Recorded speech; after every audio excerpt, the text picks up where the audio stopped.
Hey doing, legends? We're back for Draft Stars in round 17. We got plenty of games to go through in this one. I can't wait to get into it with you. With only 3 teams out, that leaves us with 7 games available in this one. And hope you enjoyed Origin last night, especially if you are a Queensland fan. But the outside backs in this first one, the Warriors and the Dragons, there's obviously plenty of guys in this one you can select, but none of them are really standing out as terrific buys. I'd say Chance would be the best one, along with Zach Lomax. So really, it's just the top 2 guys on that list. There's no one really else other than, Moses Sully or Watini Zalesniak, Ravalawa that could, do a decent score for you. So that's where I'd be looking at in those outside backs. With the halves hookers, Johnson is the clear top option at the moment. Not sure how Ben Hunt's going to play in this one, obviously backing up from Origin as well. You've got Jacob Little in there as a solid option as well. Wade Egan, good scores in his last 2 games, which is nice, but I would try to go for Johnson up top. If you can't go to him, then it would be Lukey Metcalf or Wade Egan, in my opinion. In the forwards, Jack DeBellin returns, and he should be able to score really, really well again. So he's the top option out there in this one. Dennis Tohu Harris, again, that very comfortable 50-odd from him each and every week. So at 18.7, it's definitely going to be worth it. You obviously got Francis Molo, who's been doing really well of recent time. 46 is his current average in the last 3, and no one to look at down below there. So that's that first one out of the way. Pretty self-explanatory there. Dolphins and the Eels is our next one on the list, and we go straight to the outside backs. And in that one, Jermaine Asako is obviously the clear top option. Gutho finally bumps up in price. So Gutho, I'm not too excited about anymore. Penasini, if Moses is there, is going to be a great option. If not, Bailey Simonson has been scoring really, really well. 49.9 is lowest in the last 4. So him at 15k is pretty enticing, that's for sure. Hammer is back. I'd probably look at someone like Val Tafari at that cheaper price. And then you got Braden McGrady if you need a cheap guy. He's been scoring plenty of tries in Queensland Cup there. But they do come up against the Eels, who are almost back to full strength. Mitchell Moses in this one at 24k. If he does back up, he is clearly the best half that you can pick in this game.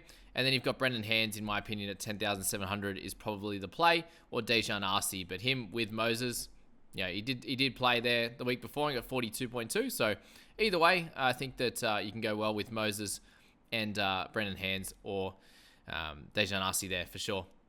Let's go to the next game, and we've got Jermaine Hopgood up top. He's obviously one of the solid guys to pick in that one at 20k. Very expensive, but definitely will do it a great job for you. Madison's off the bench again. Lemuelu off the bench. Yeah, not really exciting at all. You get Cartwright in that position on the edge. He should be able to play plenty of minutes there in this one. You'd imagine Madison comes on through the middle. Ray Stone continues to score well. So here at 12,400. Still seems a bit ridiculous here. The scoring's been great, so get him in your side.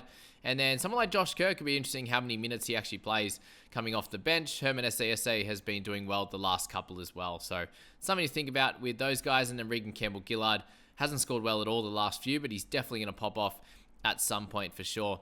We'll go to the next game there. And in the outside backs for the Knights up against the Panthers, we have plenty of guys to have a look at. And Greg tops that list, and he's averaging really, really well now that he's actually going to be playing. I'd probably look at Dane Gagai before. I would go for Marzu, and Gagai and Ponga probably on the same level.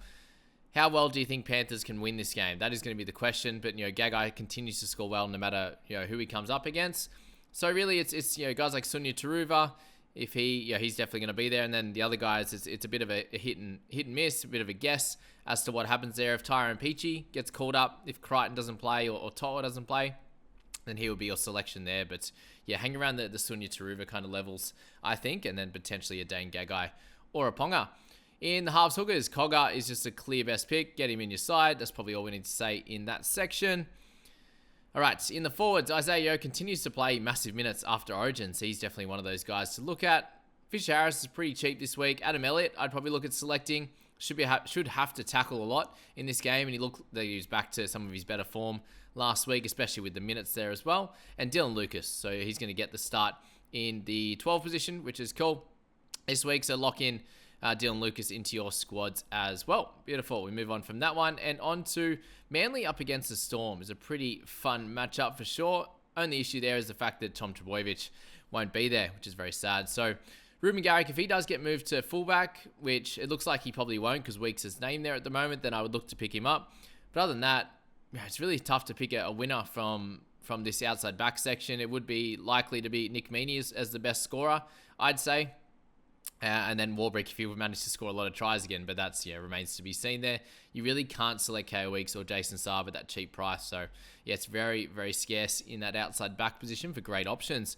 In the halves hookers here, Harry Grant obviously played really well on the weekend. He's averaging 61, previous form 60, so that's good. Jerome Hughes seems to be doing pretty solidly as well. Cherry Evans averaging 52 his last 3. I think you just need to pick one of them, hit and hope that they go well. Lockie Croker, 20 last week, 77 the week before. He's too inconsistent in my opinion, unless you're making multiple teams. But one of the 3 up top will be the play that all should be able to score pretty similar. One of Grant's the cheapest, so he could be the play. And in the forwards, we're going to be avoiding Trent Leoro for now. He just seems to be a bit out of form. Sean Kepi's been a bit more solid. No one from these cheaper prices you're going to want to look at, unfortunately. Sibley is definitely an option for you. Christian Welch had a pretty good game of recent time, and then Olakau'atu or Nelson could get that try and be a great option this week. Let's move to Broncos and the Titans. So, do we expect Dave Fafita to back up? I'm not exactly sure. I don't think so, and if he does, it won't be big minutes. That'll be same with Payne Haas. Tino, he seemed to play big minutes last time, and he scored really well in that post-Origin game, so could do the same, but I suspect that they're going to want him to not have any chance of getting injury in this one. And then from round 18 onwards, they can really dominate.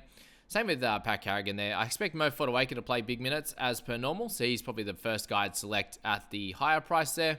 And then Brendan Piakura gets the starting edge role this week. So I'd be looking at him. If Fafita gets rested, then Cleese Haas, lock him in your side. Halves hookers, I still think that Tanner Boyd just provides so much value in this each and every week. They still don't price him up too high. Adam Reynolds, obviously that 3K more expensive, and he's going to do a good job for sure. And I wouldn't select anyone else other than those 2. Outside backs, Herbie, Reece Walsh, both been scoring great, so either one of them works out cool. Phil Sami averaging 46 the last 3. He's definitely one of those guys that bit cheaper that you could slot in to do a good job. But I would be definitely looking at AJ Brimson as your first choice guy before going for anyone a little bit more expensive than that. So work out how much cash you have left and go from there. We look to the Rabbitohs and the Cowboys. That's our next one. In the outside backs, we have, a pretty close game, I'd suspect in this one. Campbell Graham probably stands out a little bit more. Kyle Felt scoring so well. How good's that? But Isaiah Tass is definitely a good one there with Cody Walker back. So Tass and Johnson have a little bit more value in this one there. Richie Kenner, pretty low score last time. I'd probably look away from him and try to have a selection of the guys up top here in the outside backs. For the halves hookers, Cody Walker back in a good way. I think he can do well. Tom Dearden, I'd expect to be pretty solid as well. Under 13K seems really, really cheap for him, considering that he's kind of getting himself back into a fair bit of form. So pick Dearden first and go from there. And then the forwards, Keelan Kolomatangi, probably fighting for an Origin spot in Game 3, which is pretty cool for him. So definitely look at him as an option in your squad. You got Totola, Hame Sele, both going to be pretty solid in the 40s. Sele very cheap at 11.9, so he's a good one to go for. Jed Cartwright there. If Fina Furiaki actually starts and the great man Nanae doesn't play, then he's going to be a pickup as well. And you've got Jed Cartwright as our cheap guy at 9,000, but I'd rather pick Finna than pick Jed Cartwright there. And then the last one is the Roosters Raiders, so we'll finish through with that one. If Teddy backs up, then he's obviously one of the top options here in the outside backs, clearly. Daniel Tupou is scoring solidly. I think that this can be a semi-close game. Matt Tomoko has been dropped down a lot in price, and I think he can go well this week against Billy Smith on that side. So that'll be a fun one. Either of those guys. Joey Manu back to center, we're not too excited about. Halves hookers, Jake Turpin, Tacklebot Terps. He's going to be number 1 pick in this one, along with Sandon Smith. So a mixture between those two. One in here, one in flex could work great if you want. And the forwards to round things out, you've got Horsburgh Tarpany, 2 top dogs. Obviously, Nat Butcher off the bench isn't exciting. You've got Egan Butcher. Yeah, neither here nor there. Tupanua, if he gets through, he had a bit of an issue with he had a thigh Cork. If he gets through, that's fine. And for some reason, Josh Papali'i's back at 10,000 again. I don't know why this happens. He's coming off a 67 and a 72, 2 out of the last 3 weeks. So another glitch in the matrix. Get Josh Papali'i in your side as a must-have. So we'll finish it on that, guys. I hope that that helped you in your picks heading into round 17 of NRL here on Draftstars. If you haven't signed up to Draftstars yet, head into the link in the description, guys, and we'll be able to help you out there. Have a good one. We'll see you later.